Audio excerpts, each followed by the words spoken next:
A ver, cuando pensamos en la mitología griega, enseguida nos vienen a la mente dioses caprichosos, monstruos terribles y héroes valientes. Pero entre todas esas figuras hay una que es completamente diferente.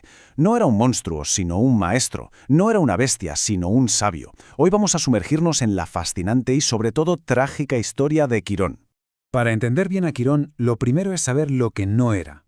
Los centauros, por lo general, eran el caos personificado, la fuerza bruta sin control alguno. Pero Quirón, Quirón era la excepción que confirma la regla. Un ser de una sabiduría y una cultura inmensas atrapado en una forma animal. Y es justo ahí, en esa tensión entre su aspecto y su espíritu, donde nace su leyenda. Entonces, ¿de dónde salía esa nobleza tan poco común? Su singularidad no fue una casualidad, ni algo que él eligiera. Estaba, por así decirlo, escrita en su propio ADN mitológico desde el mismísimo momento de su nacimiento. Todos tenemos esta imagen en la cabeza, ¿verdad? El centauro, esa mezcla de razón humana y fuerza animal. Pero en la mitología, esa dualidad casi siempre se inclinaba hacia lo salvaje, hacia la violencia. Era como un recordatorio constante de esa parte indómita que puede habitar en nosotros. Pero aquí es donde la historia de Quirón se desmarca por completo. Su linaje no tenía nada que ver con el de los otros centauros. Fijaos, su padre era nada más y nada menos que el titán Cronos, el señor del tiempo, y su madre, una ninfa. Esto no solo lo hacía inmortal, sino que, para sorpresa de muchos, lo convertía en medio hermano de los grandes dioses del Olimpo, Zeus y Poseidón. Su sangre era divina, y eso explica por qué su destino iba a ser tan diferente. Y claro, esa sangre divina no solo le dio la inmortalidad, también le otorgó una sabiduría fuera de lo común. Y fue precisamente esa sabiduría la que lo convirtió en una figura clave para las mayores leyendas de Grecia. Se convirtió, de hecho, en el maestro de héroes.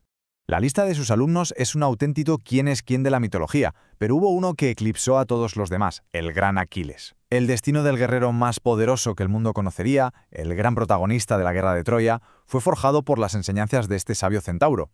Y ojo, porque la educación que impartía era toda una revolución. No se limitaba a enseñar a luchar, ¿qué va? Quirón sabía perfectamente que un héroe de verdad necesita mucho más que una espada. Les enseñaba a curar, a componer música, a escribir poesía y, lo más importante de todo, les enseñaba sobre el honor y la justicia. No estaba creando soldados, estaba forjando líderes.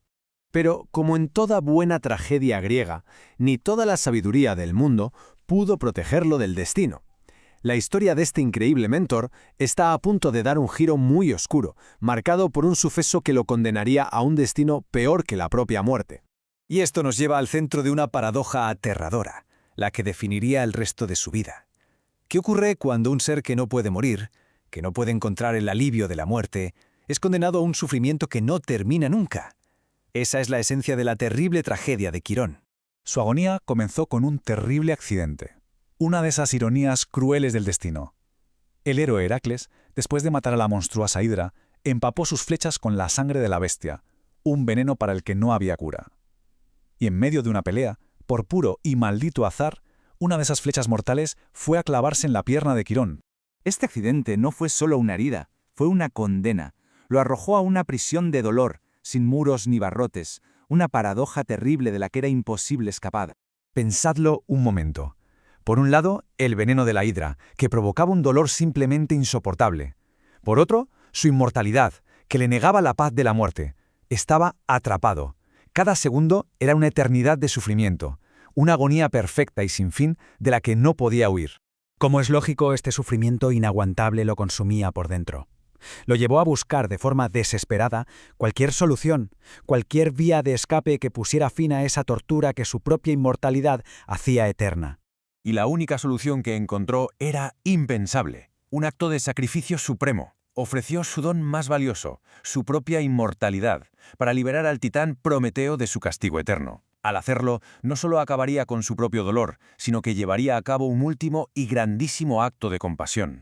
Pero, al renunciar a su vida, Quirón no desapareció sin más. Su historia se transformó en leyenda y su sacrificio le aseguró un legado que ha durado a través de los siglos. Su huella, de hecho, ha sido imborrable. Lo encontramos en las epopeyas de Homero y de Ovidio, en el arte desde la cerámica griega hasta la pintura del Renacimiento, y en la filosofía, claro, donde se ha convertido en un símbolo potentísimo de la sabiduría, de la enseñanza y de esa dualidad entre nuestra parte animal y nuestra razón. Al final, la historia de Quirón nos deja una pregunta fundamental que resuena hasta hoy.